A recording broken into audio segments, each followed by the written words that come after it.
Alright, so today we're going to show you how to change your brakes. So first things first, raise up the vehicle, support it. Make sure the vehicle's elevated off the ground, that way, and the suspension's hanging, that way you can take it off the tire. We're going to go ahead and take off the tire.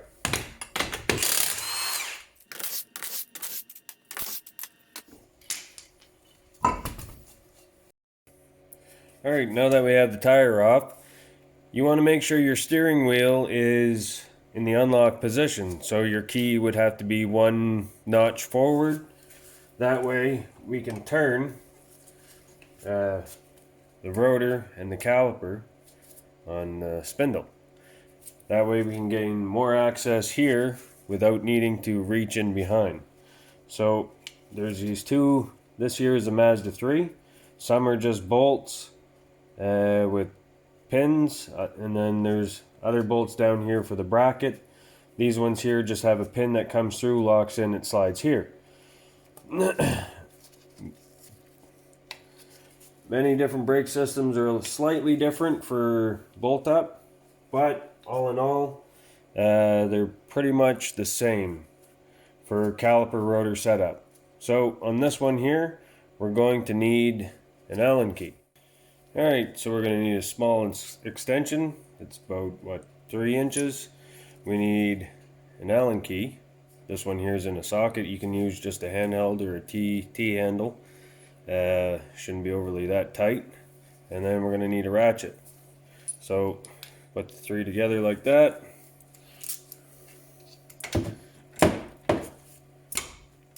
We're going to spin this out. So there's one up here, and then there's another one down here.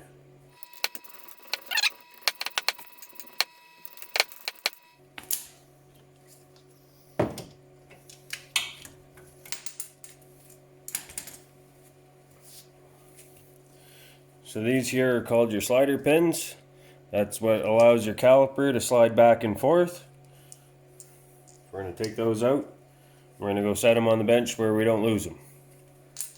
Alright, so down here in the front, there is a spring right here.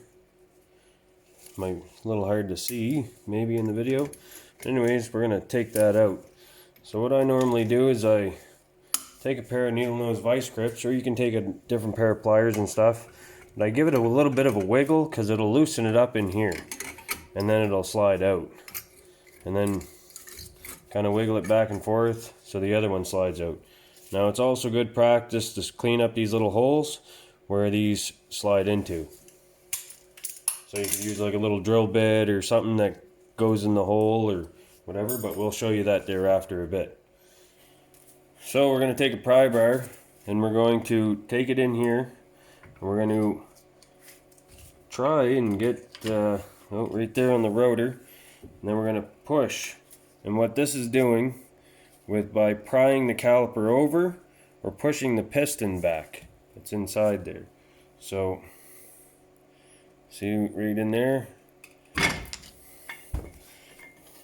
So you can do that to kind of loosen up the caliper, but then you can also come back and push this back either with a C-clamp or a large pair of pliers or something like that. Now, as you're seeing there, those brakes look pretty good. What's going on is that our rotors are warped. So when changing our rotors, we're going to change our brake pads at the same time so we have proper wear. Because these are fairly good looking pads. Probably keep them for spares if anything. Alright, so we're going to take our pads out. These just slide out here. Just held in by a couple little clips and some little grooves. I wonder if I can push that back by hand. I can, but it's going to take a little while, so I'm going to get some pliers. Alright, so you can either use a C-clamp to push back your piston. So what we'll do is I'll show you the C-clamp, and then I'll also show you with a large pair of channel locks. So what we're going to do is get this slid down in here.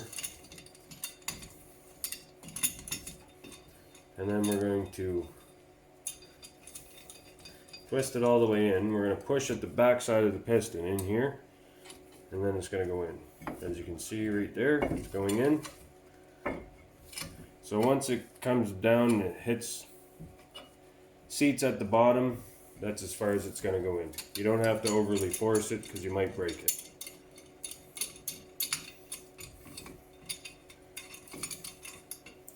So you can do it that way, or you can use a pair of channel locks and go like this and push it in. Just don't push on your brake bleeder or on the hose. Try and just keep it as straight as possible. Some people would also recommend, if you're going to throw away the old pads, you could take a pad, put it in there, and then push on it. That way it forces everything in straight, and it also doesn't leave any marks on the piston. So now that that's done, a lot of guys will hang them up, take a zip tie or something, tie it around up there. So we put our caliper up here. You can take a zip tie, wrap it in around the spring so it doesn't fall down, because we're going to have to take the rotor off, and the rotor might be seized on the spindle itself, on the hub. So, but I'm going to let this hang right there. There's not too much tension on it. So now we got to take out these two bolts, take our bracket off. Alright, so we got a 17 mil bolt here and another one down here. Then our bracket's going to come off. So I got a 17 mil socket. Put it on our ratchet. Now, lefty loosey, righty tighty. So left is loose, right is tight. So clockwise is tight, counterclockwise is loose. That is on there.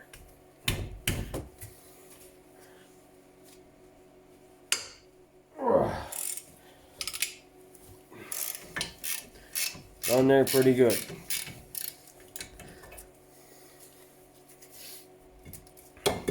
Sometimes better to have a longer ratchet so you have more leverage, more power if it's on too tight.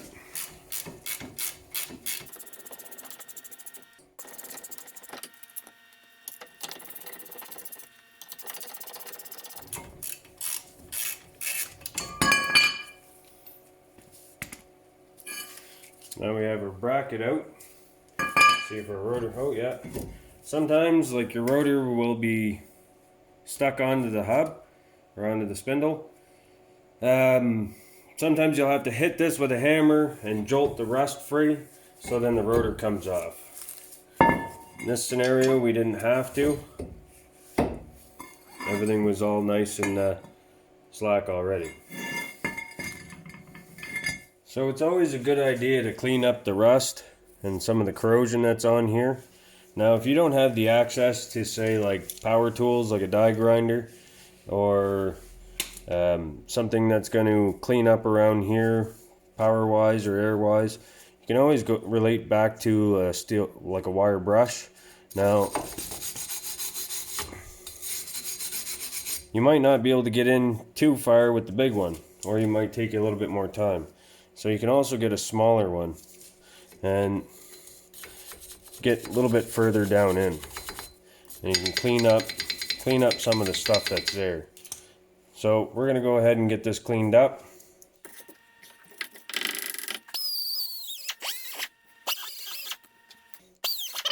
Also, you can use a file, either like a square file or a flat file. And you can also get down in under here. So if you don't have a wire brush but you have a file, you can clean up in and around here. And that's the main majority of what you really want to clean, and a little bit of the rust on the surface. So you can, clean it up some. I'm going to mainly use a file in and around here. Right in and around this section. Then I'm going to use my air sander and clean up the rest.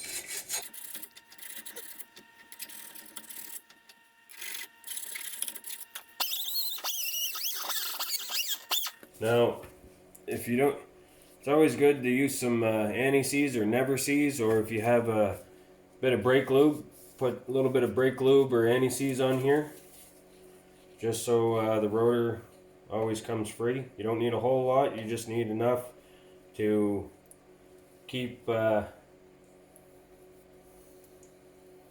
it from sticking together. That's even a bit much. We don't really need that much, just quite a bit come out on the brush. So that should be more than enough. And if anything, the centrifugal force, like the force from it rotating, it might even smear out some, or when I put the rotor on and everything goes together, it'll smear out a bit. Now this here is the caliper bracket. We want to clean up right here, there, here, and here. We also want to clean in these little channels. This is where your pad's going to slide back and forth on. And that's where it's going to live its life of the time it's on the vehicle. So you could use files. You can use a wire brush. I mean, technically you want to use a file because the rust that normally builds up on there is usually pretty thick, or an air sander. So I'll just give a quick demonstration of each one. So if I'm going to use the air sander, I just want to give it a quick cleaning. I don't want to go too crazy.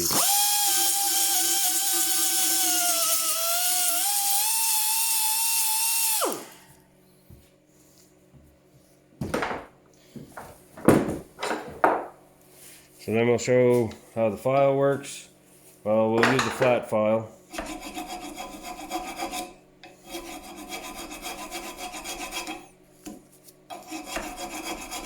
You just want to clean the rust off, the majority of the crud. Doesn't have to be super perfect. Just got to be able to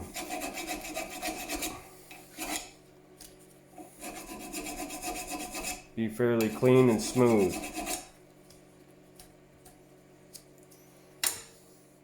And also, see, with this here not having a whole lot of rust or anything on it, you can also use the wire brush. So it still comes out fairly smooth, but right here there's a little bit of a dimple, so I'm gonna sand that down some to make it more flat, because this is where a pad was sitting and it dimpled in a little bit. I don't know if you guys can see that there on the camera. Yeah, so right here, right there, where this little mark is, hold on.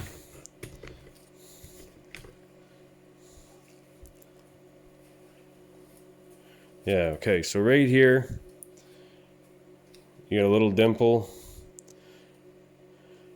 That's where a pad was sitting and it wore itself in, so we want to make that nice and flat. That way, if the pad starts here, it's not going to get to there, fall in this hole and not want to go any further, and then the pad wear uneven.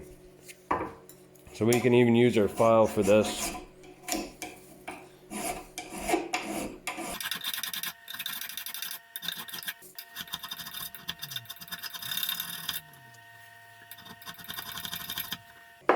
So you can get it pretty flat again there with the file.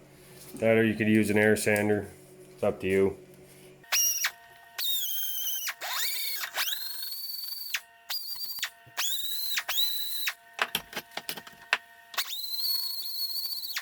Before you go and you install your rotors, they come, a good majority of them there, they come with shipping grease on it. I don't know if you can see that in the camera there, but there's a bit of oil and also a bit of, well, dirt from the floor and whatnot. But anyways, you want to clean that up. So you would use some brake clean, give her a quick little spray, take a clean rag, just give her a wipe down. Clean the shipping oil off. Usually comes off fairly easy. Then you're going to go ahead and you're going to flip it over. You're going to do the same thing to the back side. You want to do this to where the brakes contact the surface.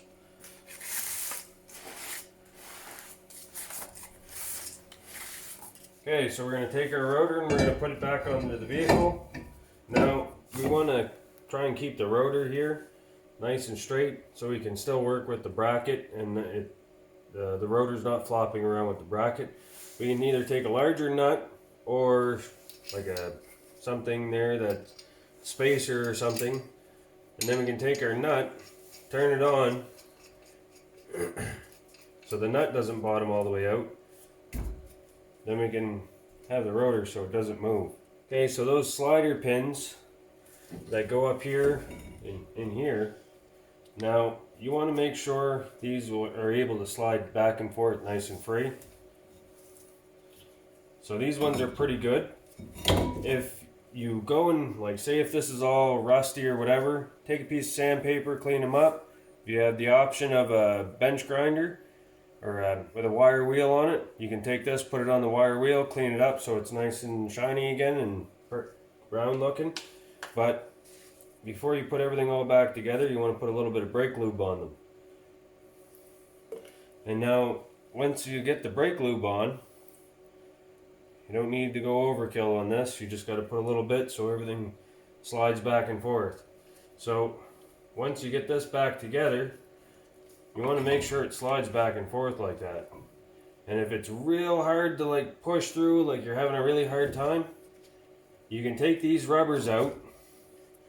You can take a screwdriver, push down on the rubber, pull that rubber out, take a file and file on the inside of that hole and get rid of the corrosion.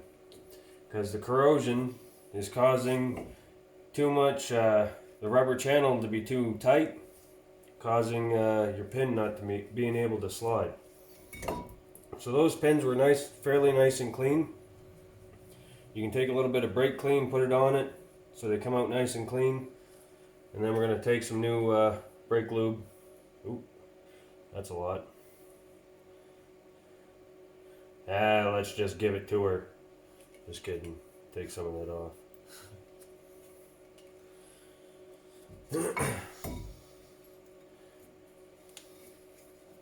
You want to make sure she slides back and forth real nice and good. Pins are back in. Those are the pins that you put over on the bench there earlier. If you did put them on the bench when I said we're going to put these on the bench. So in case you're looking for them, now you know where they are. Now, on your bracket here, you want to take a bit of brake lube. You want to put it down on here. You don't want to use like regular grease and stuff. You want to use brake lubricant because it doesn't collect moisture and it's supposed to stay on a lot longer than your average grease. So now that that's all back together, we can go and mount this back onto here. So we'll get our 17 mil bolts. Alright, so we got the bolts in, we're going to tighten them up.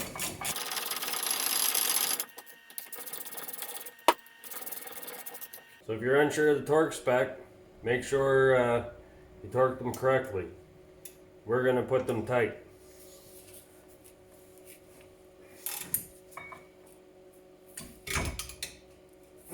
Not to a point where they're going to break, but they're going to be tight. In theory, that's what majority of mechanics go off of.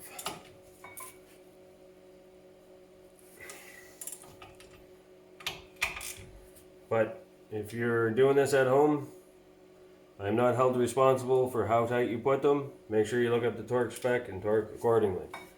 Okay, so when you go to put this brake pad into the caliper here, you want to make sure you put it in right. Normally it'll only go in one way, unless you bend the tabs like extremely. So this here is the wrong way, this here is the correct way. But before you go and you put it in, you want to take a bit of brake lube. You want to put a little bit here. Now this here is going to cause it to not squeak. And you want to put a little bit around here where the piston's going to go, so when the two surfaces touch, they're not going to squeak. It's not going to. You're not going to have like a brake chatter noise or like a grunk or anything. It'll be nice and quiet when you're braking. Now when I go to put these in, I usually take two hands and I push to one side, like back and forth, and kind of wiggle itself in. Now with the other one, see how right here and here, if you put these two surfaces and if it's dry, over time it'll wear into the steel a little bit and it'll give you a brake noise when stopping. You'll get a little grind or something there at the initial stop, depending on how hard you're braking. So you want to take a little bit of brake lube again, put it on the back side of the pad.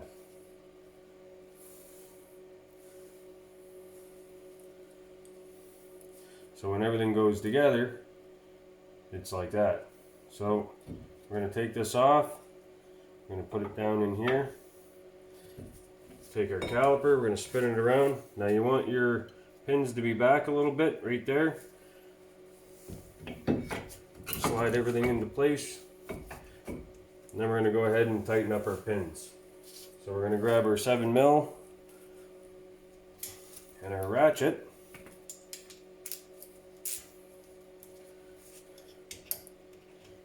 And righty tighty, lefty loosey.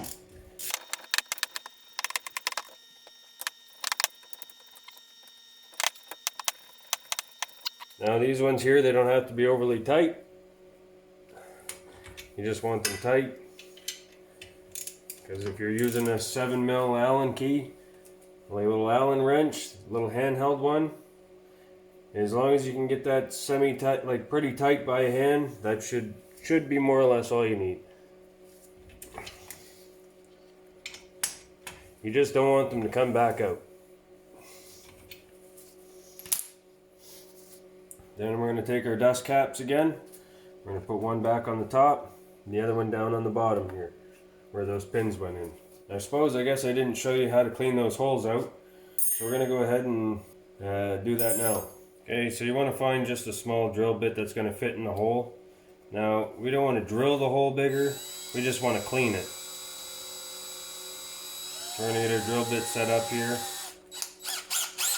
Now, if you don't have a drill bit, you might be able to use a cotter pin or something, anything to help you out, but drill bit's best idea. So we're just going to take that and kind of clean up the hole a little bit.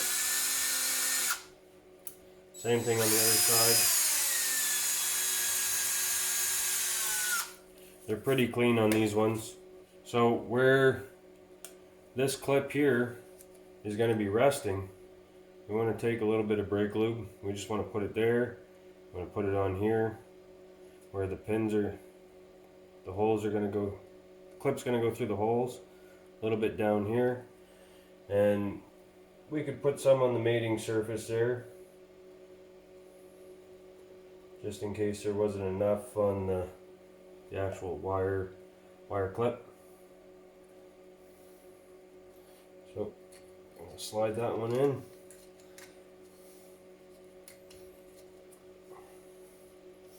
Now, this is where those pliers come into hand.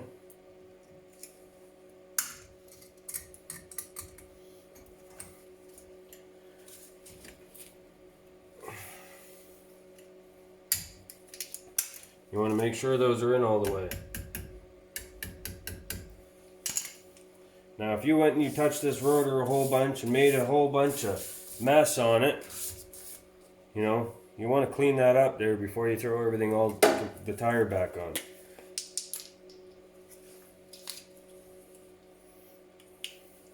So maybe just give her a quick clean there before you throw the tire on.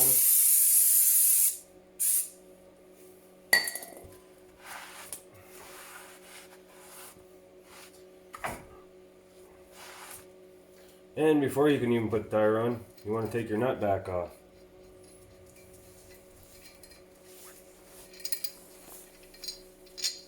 Alright, so if you guys have been with me so far, make sure you hit that like button. If you like this video and it helped you out, hit subscribe, and we'll see you guys all in the next one. Oh, make sure you turn on that notification button too. It's like a little bell. That way you're notified of all the future videos. Thanks for watching. We'll see you guys in the next one. Don't forget to torque your tires. Now after 100 kilometers, 50 to 100 kilometers, or you can convert that into miles if you're in the US or wherever, have your wheels retorqued. Okay, see you guys later.